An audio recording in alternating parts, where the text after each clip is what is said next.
Welcome back. Now in this video, we're going to be discussing using PLR to create a local offline workshop.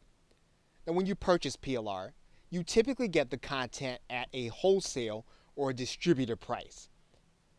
However, the question is, how will you get people to buy at the real price or the real value of the content that you have? At the $47 or $97 level or even more.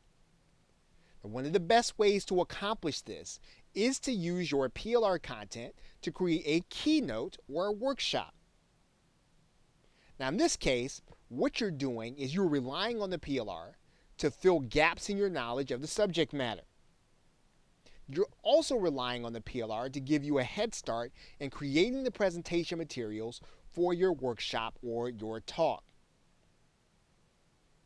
The reason this is important is that you want to spend the bulk of your time marketing your workshop. Now there are several aspects of a workshop where your PLR is going to be useful to you. Now first, what you're going to want to do is to have your content to use as a lead magnet for people to join your email marketing list. You're going to make it available to people in order to be the solution to their problem. And because they want to solve their problem, they're going to want to get your lead magnet so they'll opt into your list. The second thing you'll want to do is to have pre-workshop content to engage people while they wait for your workshop. Now, this is a great use of PLR so that you can stay focused on marketing. In other words, you're going to give your users, you're going to give the people who are going to be interested in the subject matter of the workshop something to do, something to think about, maybe a case study that they can apply, or something that they can be working through in their own life or in their own business, whatever your niche is, so that they are engaged with you. They are engaged and getting excited about the workshop, and you can use PLR for that. Now third, you can always use written content for any of the actual workshop presentation. And basically what that's going to mean is that you are going to be able to give your attendees the opportunity to engage with your content. You're going to be able to give your workshop attendees the opportunity to follow you. They're going to either have a document, maybe a PDF, or they're going to have something written in their hands. And basically what this is going to mean is that you are going to be converting your content, whether it's from audio or video or text, into your presentation software. In other words, you're going to be distilling everything down into a PowerPoint presentation that you're going to be not only showing people, but you're going to give them a copy of while they're at the actual presentation. Of course, you can give them a word processing document also. Now fourth, you will be able to use the PLR for any example video that you want to show while you're in the workshop. That works particularly well are hands-on or technical videos that explain processes. Now, when you're presenting, you will at times need a break from what you're talking about. So in other words, people can't process a lot of ideas or new information. They need a break in the routine so that they will be able to catch up with you and really almost exhale to get the information that you're trying to present to them. And being able to show them a video is a good way to keep that content moving and to keep the people engaged.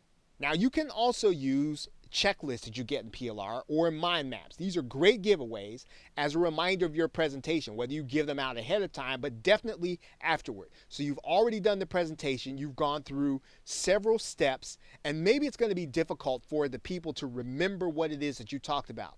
Well, this is why you give them a checklist on the way out the door, or you email them a checklist that reminds them of your presentation so that they can get a sense for what it is that you talked about and they have it clear in their minds, and then they have you at the top of their mind when you get ready to make an offer. Now, if you brand these PLR checklists and the mind maps, what's going to happen is they're going to be able then to share them with other people when they're excited about them. So if you've given good content during your workshop, you're going to have this branded PDF or this branded sheet of paper, and people are going to be able to share it with other people who may be having the same problem or who may be trying to accomplish the same goal, and they will then be exposed to your brand. Now, what you want to do is to re-image as many of the graphics as you can fit into your audience. And so what that means is that you want to get graphics that are made for the business opportunity niche. So you want to make sure that your graphics frame the overall presentation and even frame the goals of people who are going to be interested in your particular topic or your particular niche. Now, a great way to add value after the workshop is to be able to provide post-workshop content. Now, this you can use PLR for, especially because you're going to be giving this to your attendees, again, as a reminder of what it is you talked about and to continue to give them value and to seed them and get them ready to make a purchase from you. You can also use your PLR as webinar content for those who are unable to attend your workshop live. So maybe they could not attend and get the benefit of what you were presenting. You can certainly do the same presentation, but you can add additional benefits to the online session to keep people engaged in that medium. Now, this means that you'll primarily be using PowerPoint and PDFs to distribute while you speak on the webinar. And most importantly, you can use that PLR to create an offer for the product you're going to be selling after your webinar. So you're going to get these people onto a webinar where you're going to give them mostly content. You're going to give them good information. You're going to show them how to solve some of the problem, but then you are going to be moving them toward making an offer. Now, in some cases, you can purchase an entire solution in PLR, including the front end, the back-end product, and everything you're going to need in order to do the presentation and make an offer. Now, of course, it's perfectly acceptable to piece the whole thing together. You can get the offers from one place, you can get the content from another place, as long as it's relevant to the people who are going to be attending and that the offers are going to be enticing to them and really help them and give them value. And all of this is going to be very easy to do inside of any of the affiliate platforms like JVZoo, Warrior Plus, ClickBank, or Zaxa.